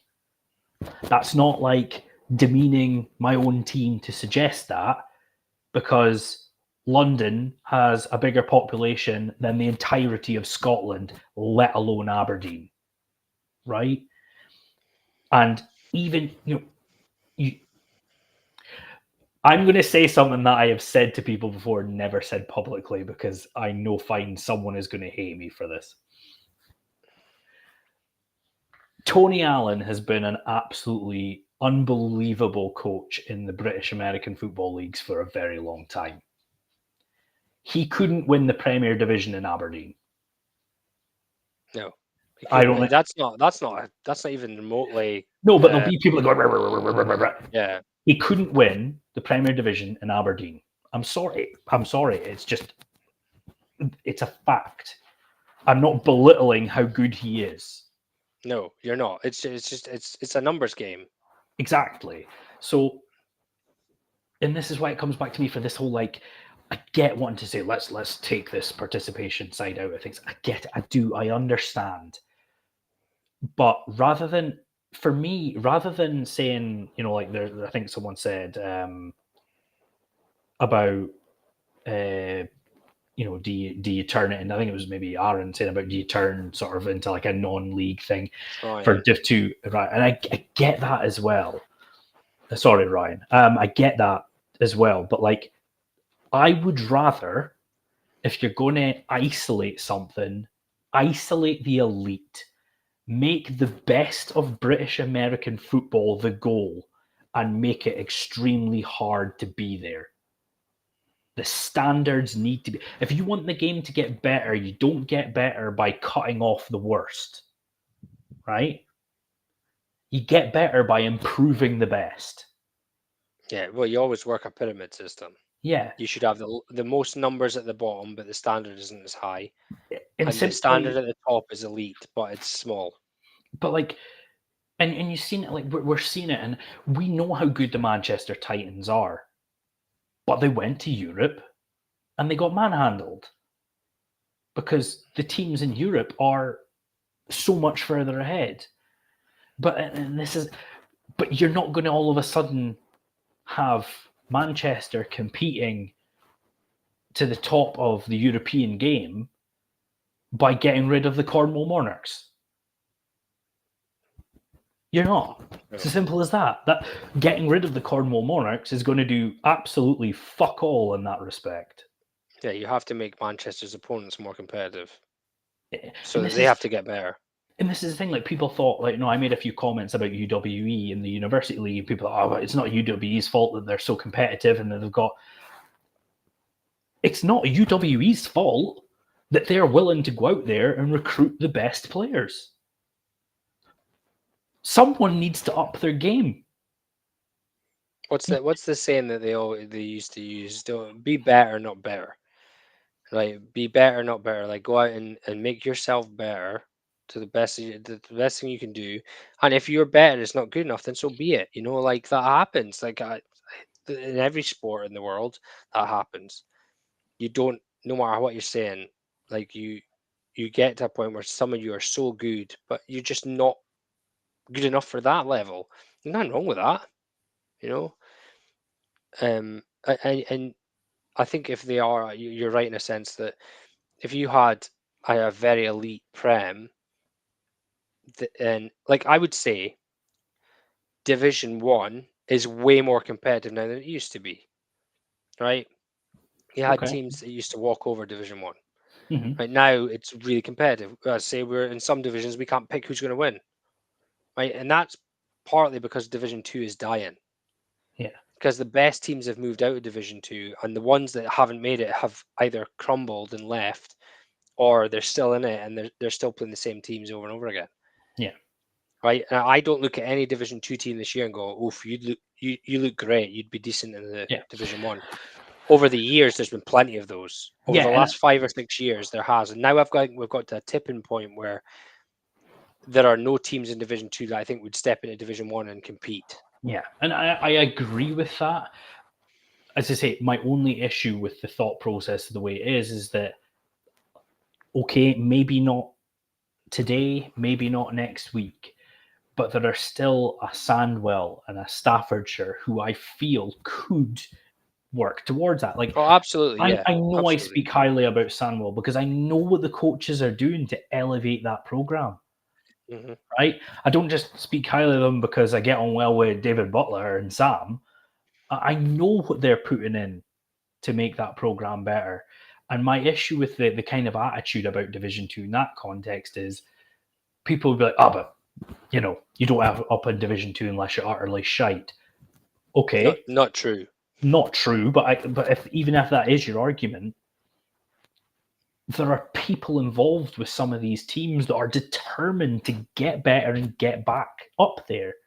And if you sever that, you lose that. And that's where I will always disagree with it on that level. And Aaron, on your point about ring chasing, there is an element of ring chasing from some players that should never be near a Division 2 team, right? But yeah, you talk about like our Division 2 championship. That was the peak of my football career. Now, I got asked to go and play Prem football. Now, I am not saying I could have. I'm not saying that for a second. But even if I wanted to, the nearest team from me would have been Edinburgh, right? And that is 2.5 hours there and back, 2.5 hours there and 2.5 hours back. And in order to meet the commitment level for a Premier Division team, minimum, I would need to be doing that Wednesday nights, Sundays, on top of all the work I'd be doing at home, right? And I'm sure there are people out there that do that, and all power to you. And I get, but like, for some people, and for someone in my position, because I live in Aberdeen, in what most of you would consider the arse end of nowhere, right? Not quite Mordor, but the arse end of nowhere, right? I would never have the appropriate access to a Premier Division team, a competitive Premier Division team. So for some people, winning Division 2 is as good as their football career is going to get, which is why I don't agree with taking that away. And it's saying, like, this is such a huge point, right? That you've made, that removal of Division 2 has been devastating to football in Scotland. Yes and no. You're right in the respect that the false promotions put teams like Aberdeen, like Dunfermline Kings, in a whole world of bad. And now those two teams are gone. Now, you can make the argument of, but Dunfermline Kings were never competitive or whatnot. Fair enough. But like, Aberdeen were in Division 1 before COVID. And not just in Division 1, competing in Division 1. Against the Pirates, against the Vikings, against the Rams. But removal of that Division 2 from Scotland has meant that teams no longer having those difficult periods can go and, realistically, Aberdeen, for example, if they'd still been in the Division 2 setup, would have been playing your Gatesheads and your Darlingtons and, that, like, and a chance to actually play, that sort of level of football against teams that they were similar level with. I also find it hilarious that right now we've had more viewers than we've had at any point in the night, and we've literally given up talking about the games this week, and we're just speaking about divisions. But I'm very passionate about these things. Like, I stand by my opinion on it. Like, it's the same as, like, everyone thinks that cutting out Division 2 and cutting out the shit makes the game better. It doesn't. Making the better teams better makes the game better. Because then you get the trickle down as well of guys that, holy shit, all of a sudden, I was maybe the backup quarterback of the Manchester Titans, for argument's sake, but just because they're the best team in Britball as it stands.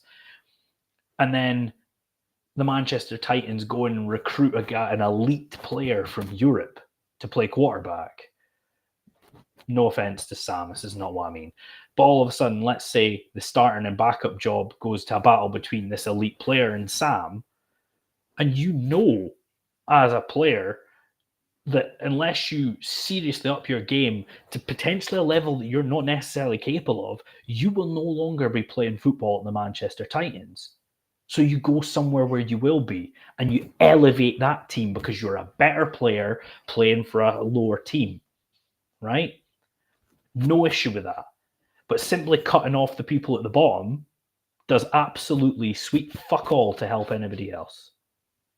And I am more than welcome to have a debate with anybody on that, because I'll tell you right now, if you disagree with me, you're wrong.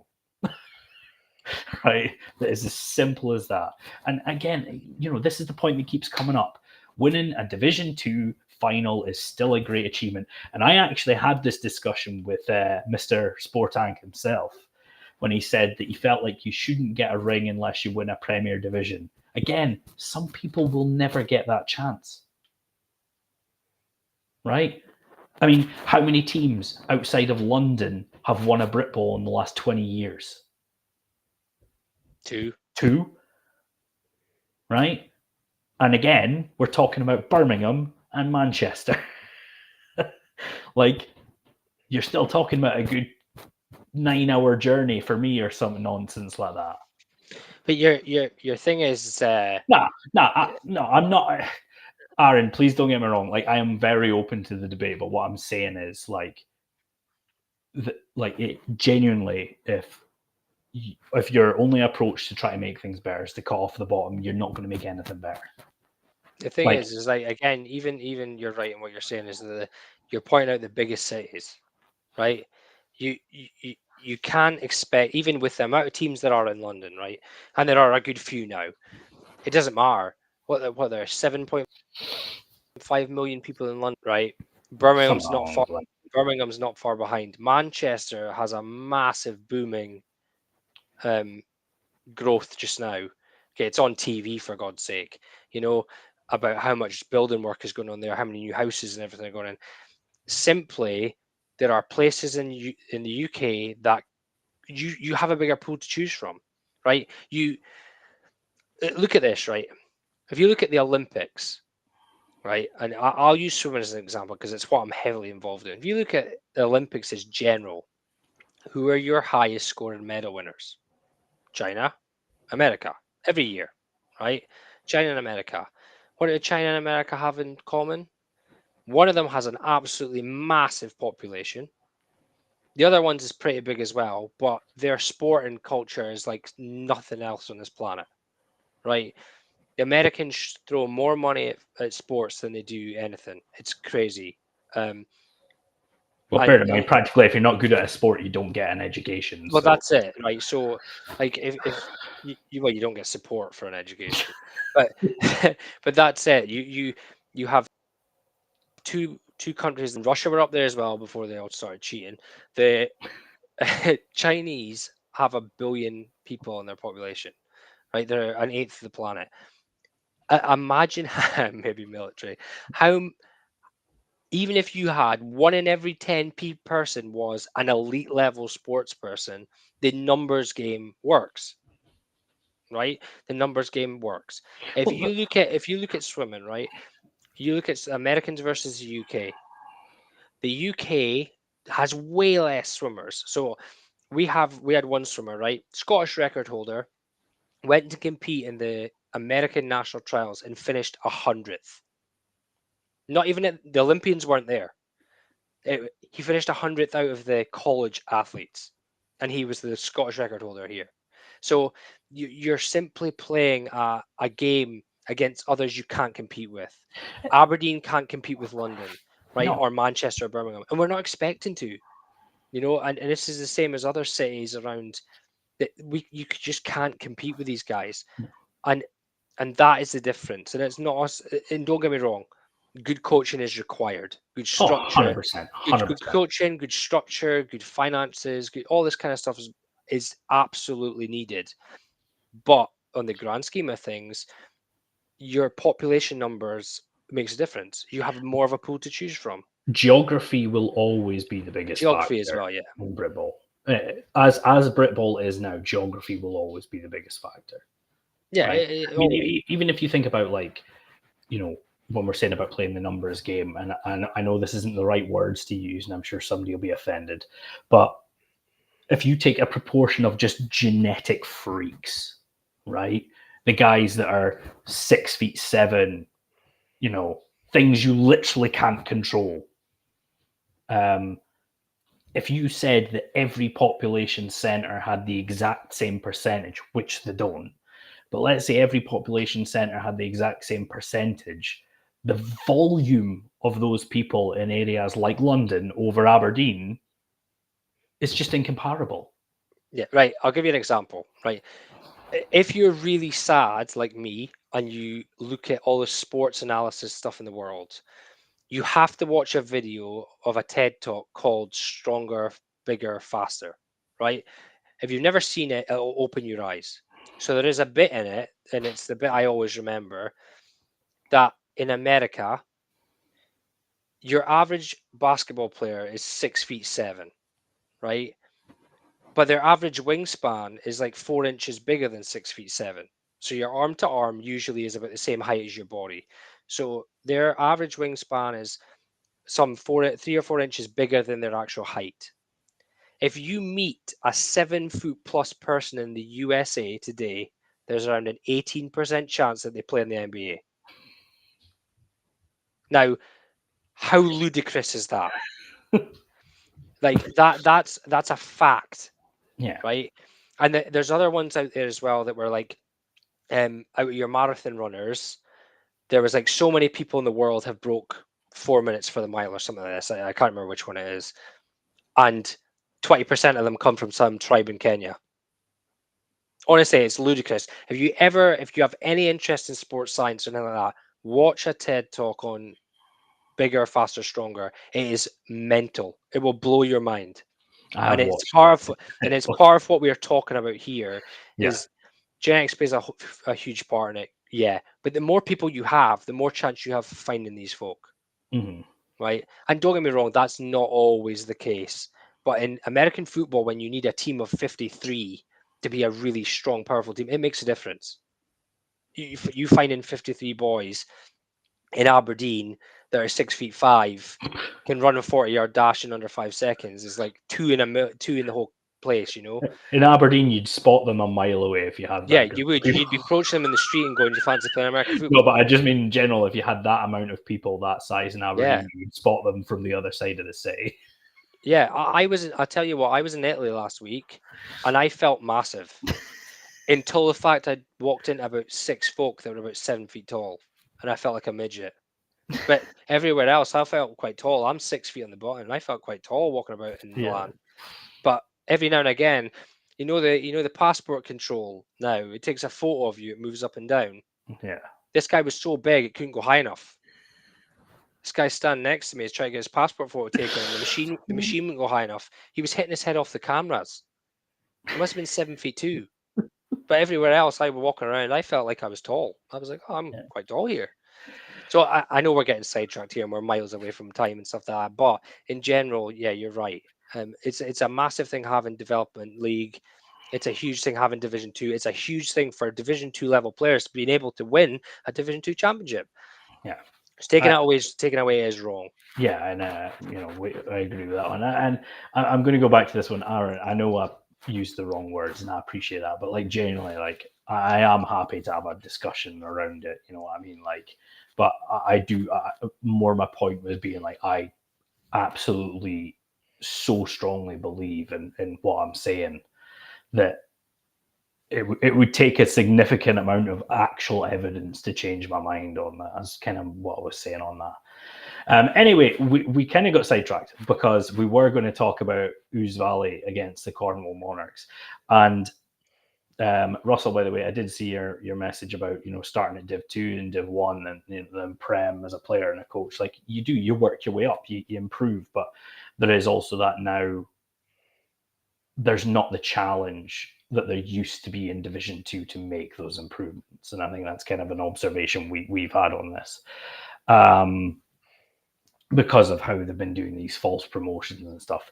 But yeah, on to our last game, Ouse Valley and Cornwall Monarchs. Now, there was obviously I've posted some sort of incident with these two last week. Now, Ouse Valley say one thing and Cornwall say another. Was it last week or was it the week before? It might. I'm sure it was last week. It may have been the week before, but there was obviously an incident with these teams, and I am not wading into the middle of this without any sort of video evidence, right? But quite frankly, one side said this, the other side said that, and neither side has actually presented any sort of backup to what they say happened, right? But what was talked about was basically a skirmish, we'll call it that, which resulted in, I believe, a standing official getting knocked around a little bit. Now, not really giving a shit about who did what or who's responsible and that sort of thing. Any official, standing official, BAFRA official, there should never, ever be a situation where someone makes contact with an official. It is an absolute red line.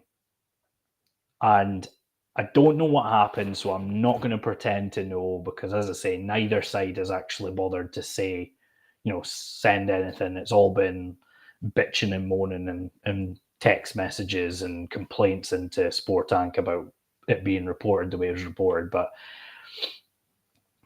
there should never, ever be a situation where an official is pushed over, made contact with, hit, or wet. It should never happen. And I think if that is what's happened in this situation, whoever was responsible should not step on a football field again. And I genuinely, I stand firm on that. Yeah, the thing is, we've seen stuff like that in the past, and it just shouldn't happen. But again, same with, I was handled that complaint well. Yeah, we've seen that. Somebody complains to Oz. and realistically, he's a person just saying his thought, and well, I think we want to see the video, you want to see fact and all that, and yeah, Russell's right. Okay, I can put my hand up here and say that actually I've officiated multiple games, that I'm not a BAFRA official. I probably know a lot more than most, right? As I say, I've grown up watching this game. I probably know a lot more than most officials that step on the sideline that aren't actually BAFRA. And you know this, the game shouldn't go ahead without them. It just shouldn't. It should be no games unless you have BAFRA officials. Now, I know that's a pain in the arse because they just don't have enough. But also the way that they're treated on the sideline by some teams and actually that's a harsh, some individuals, makes folk not want to come back. Right. And that's wrong. Yeah. Now, that again, we've spoken about soccer too much tonight, but that's a soccer culture. Abuse the refs as much as you can. It's fine. That doesn't happen in the NFL. You should be trying to keep that away from American football. And I just said it's different. Now, in terms of this game, it probably puts it on edge before it even starts, right? And that's the thing. So, but then it comes down to this game. It has to have officials because if this is what happens with a standing official, it cannot go ahead without officials, right? Not after a lot. Anyway. No, and that's kind of the point we're all kind of on the same boat with here. Like it's not the people standing in as officials' fault that this happened. I'd also like to make that perfectly clear, right? They stepped up and when they shouldn't have to. But again, like we're talking about BAFRA officials, I did my BAFRA training. And again, I've been around the game a long time and I consider myself pretty damn rules conscious.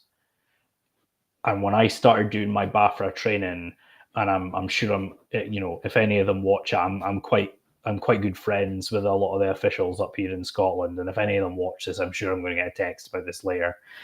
I realized I knew absolutely squat. And knowing some of the people that I know that coach and were asked to step in to officiate games, they should never, ever have went ahead in those circumstances. Like, it's a hard job, but I coached a game where the standing official on the other sideline celebrated a blocked punt for the team that he was part of when he was refereeing the game. Like, it just shouldn't happen. To be fair, one of the people that we are not afraid to say anything about on here is he's banned from the sidelines because he mouths off constantly. Yeah, which doesn't surprise me because on shows and that all he did was mouth off. Yeah. Now that kind of person shouldn't be officiating. No, as a coach, right? No, it just sure. shouldn't happen because that is just waiting for trouble. Mm-hmm. And again, there has to be a respect level between the coaches and players and the officials. Yeah. Even if they're stand-ins. But Russell's right. They shouldn't go ahead without BAFRA officials. I've said that for years. It's just so much risk. This game, the best way I can describe this game to you at this level in Britball is changing. Right? In the NFL and that, these boys are on $1 million. If they get hurt, they're looked after by the best people. Tommy that's a joiner, breaks his leg and can't walk properly again, can't go on his knee and do his work for so many hours, that affects his life, right? And don't even get started on the BAFA insurance. Well, this is the thing. The BAFA insurance covers bugger all. So you've got to understand that in your team, there are maybe players that love the game and care about being the best athlete in that, but there are folk that just turn up to play and don't give as much care, right? It just takes one wrong move to end up really badly hurt, right? If you don't have officials monitoring that, qualified officials, you open the game up to that problem, right? Now, obviously, we've got this one last week, and it looks like it was just a bit of a skirmish on the side, but it just takes one bad move, right? And you can be hurt for life, right? And that seems really like we are going really deep here on the show tonight, by the way, but it seems really harsh, but that has happened to people, and that's if you've got qualified officials and it happens. You know, it's accidental. You play the game, you know the risks. Yeah. But if you have folk that can't control the game because they're not real officials and something like that happens, you know, I'd be going straight after BAFA for that.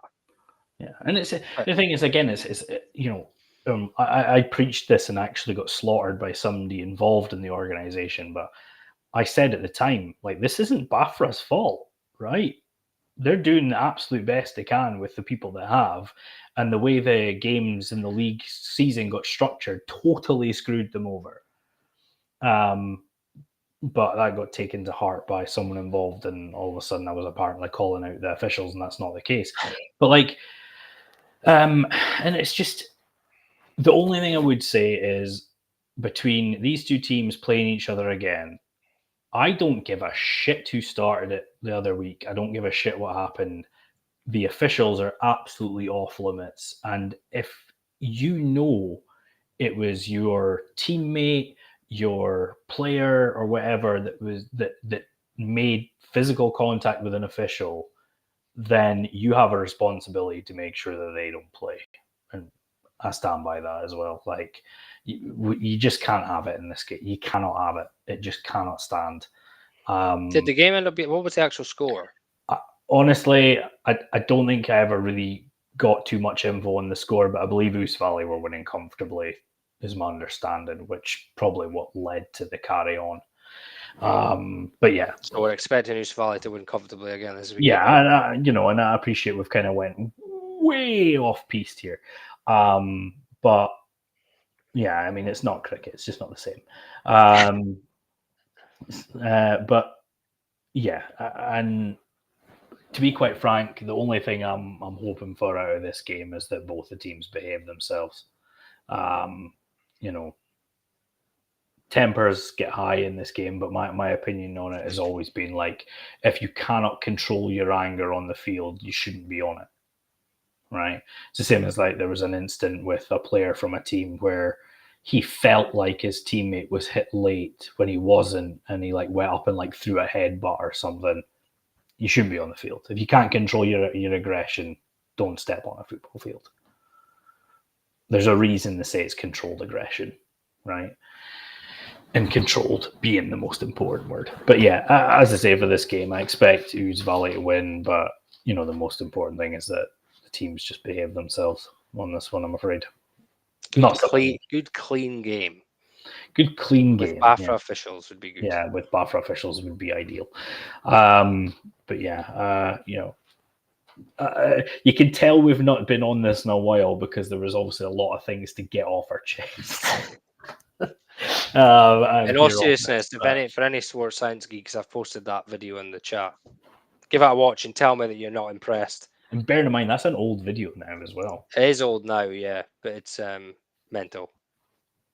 Yeah, there you go. Game continue with no further problems. Yeah. So let's hope that it's all by the by, and this week it's just got a good game. Yeah, absolutely. But yeah, did you pick Ouse Valley to win? I'm picking Ouse Valley. Yeah, I think they'll win. Yeah. All right. Yeah, I appreciate, again, it was a Thursday night. We completely lost track of where we were going for a long spell of that, but I actually think it was quite good discussion, so I'm glad we did it. We'll try and be better at communicating to you guys when we're going to be on. Hopefully we don't have to apologize to any teams this week. And And I'll be looking out keen for the Swindon Storm score this week to see if our shit talker comes back online again. But yeah, outside of that, obviously there's a couple of days to go. But make sure let's play good football this weekend, play some safe football, and we'll look forward to keeping an eye on the scores coming in on Sunday. Until then, we'll catch you later. Thanks for joining us. See you later, folks.